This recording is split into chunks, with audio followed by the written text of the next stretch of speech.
Bonjour à tous, je vous retrouve pour le nail art feuilles tropicales. À l'origine ça devait être des feuilles de palmier, au final ça donnait des feuilles de fougère.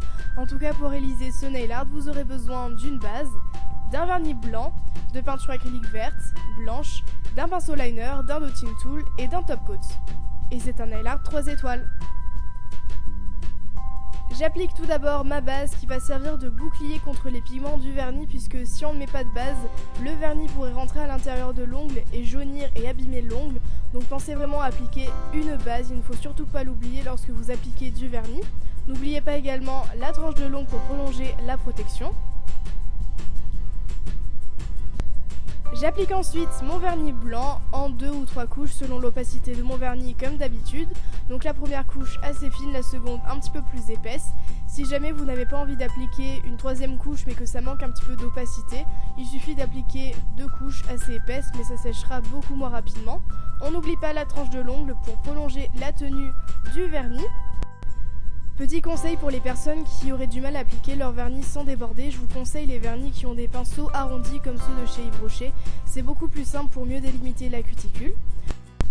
Je prends mon pinceau liner ainsi que ma peinture acrylique verte et blanche et je viens mélanger le tout pour donner un vert clair. Vous pouvez très bien utiliser du vernis pour faire ce nail art. Le seul souci c'est que moi je n'avais pas cette couleur en vernis, c'est pour ça que j'ai utilisé de la peinture acrylique. Ce que j'aime bien faire c'est travailler la peinture sur la paume de ma main. C'est beaucoup plus simple qu'avoir une palette qu'on pourrait égarer ou faire tomber.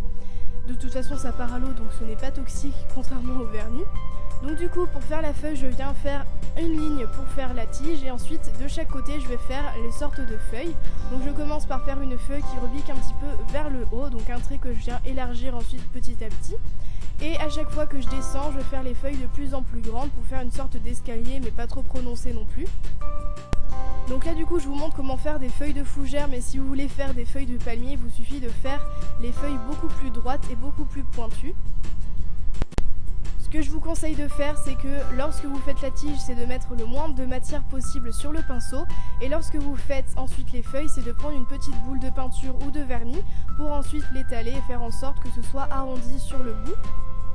Donc une fois que j'ai fait mes feuilles sur un côté, je vais venir les faire de l'autre côté en essayant qu'elles soient le plus symétriques possible. Donc dès qu'il y a une feuille sur un côté, je vais la faire juste en face. Ensuite je fais la même chose sur les autres doigts, donc j'essaye du coup de changer de sens pour essayer de varier un petit peu les motifs. Donc après il faut essayer de trouver le bon appui, le bon angle pour votre pinceau. Si jamais vous êtes trompé comme moi, il vous suffit de prendre un coton imbibé d'eau et hop, ça part tout seul, uniquement si bien sûr on a utilisé de la peinture acrylique. Le vernis ça ne part pas comme ça, sinon il faudrait utiliser du dissolvant et là ça abîmerait toute la base qu'il y aurait en dessous. N'hésitez pas à changer la position de votre main, vous tordre un petit peu dans tous les sens pour réussir à bien positionner votre pinceau. On fait jusqu'à ce qu'on ait plus de doigts, on fait même l'autre main. C'est normal si au début on a du mal à faire sa main inverse, c'est avec l'entraînement qu'on y arrive.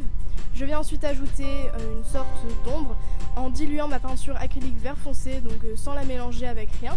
Et je viens retracer la tige du milieu et je viens ensuite faire un arc de cercle en dessous de chaque feuille. Après cette étape n'est pas du tout obligatoire, c'est vraiment optionnel, vous pouvez vous arrêter à là. C'est juste pour ajouter un petit peu plus de réalisme au nail art. Je fais ça assez rapidement, il n'y a pas besoin non plus que ce soit hyper précis. De toute façon ça va être assez discret. Du coup on fait ça sur toutes les feuilles, et oui c'est assez long, on fait également l'autre main. Ensuite je viens rajouter un effet de lumière au contraire avec ma peinture acrylique blanche que je viens diluer avec de l'eau. Si jamais vous utilisez du vernis, il vous suffit de diluer le vernis sur une palette avec du dissolvant et pas directement dans le flacon, attention. Et je viens retracer la tige mais juste sur un côté, à côté de la tige centrale. Ensuite comme je trouvais que ça manquait un petit peu de décoration et que j'aime beaucoup les points en ce moment, j'ai pris mon dotting tool ainsi que ma peinture acrylique vert clair que j'ai refait au début en fait pour les feuilles et je viens tracer des petits points un petit peu juste par exemple au niveau de la cuticule, et donc je suis l'arrondi de la cuticule ou du bord libre, je n'en fais pas partout, c'est juste pour que ce soit assez discret. Et ensuite il ne me reste plus qu'à appliquer mon top coat bien généreusement pour bien protéger le nail art, le faire tenir beaucoup plus longtemps. Surtout que là on a utilisé de la peinture acrylique pour faire le motif. Donc si jamais on ne met pas de top coat, dès qu'on se lavera les mains ça partira, donc c'est vraiment dommage. On n'oublie pas la tranche de l'ongle pour bien prolonger la tenue du nail art. Et c'est déjà bien plus joli et bien plus brillant.